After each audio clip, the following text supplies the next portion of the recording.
किसी भी सर्जरी में जब हम बॉडी को ट्रॉमा कम से कम करते हैं, बॉडी को कम से कम नुकसान करते हैं, तो पेशेंट की रिकवरी फास्ट होती है, ब्लीडिंग कम होती है, पेन कम होता है। तो पहले हम बात कर रहे थे कि हम छोटा इंसिजन लगा रहे हैं, MIS टेक्निक से काम कर रहे हैं।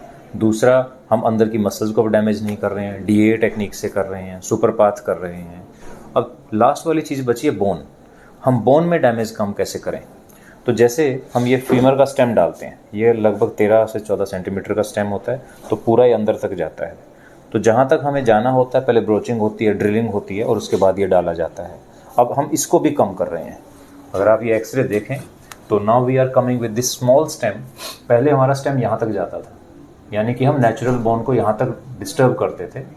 अब हम सिर्फ 8 to 9 सेंटीमीटर का स्टेम डाल रहे हैं, यानी कि बोन को मिनिमम डिस्टर्ब कर रहे हैं, आपकी नेचुरल बोन को प्रिजर्व कर रहे हैं। तो इससे क्या होगा? आपको बोन में भी पेन कम हो जाएगा, अगेन आपकी ब्लीडिंग कम होगी और रिकवरी फास्ट होगी। ये देखिए, बिल्कुल लेसर ट्रोकेंटर से मुश्किल से 1 इंच नीचे तक स्टेम जाता है। बस इसके लिए रिक्वायरमेंट ये है कि आपकी जो प्रॉक्सिमल पार्ट है बोन का, फीमर का, ये हेल्दी होना चाहिए। अगर इसमें कोई डैमेज होगा तो फिर हम इसको यूज़ नहीं कर पाएंगे। तो एक नॉर्मल प्राइमरी हिप में अब हम शॉर्ट स्टेम यूज़ करेंगे।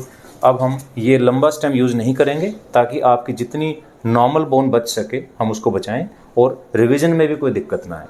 तो इसलिए minimum trauma, minimum damage, minimum pain. Thank you.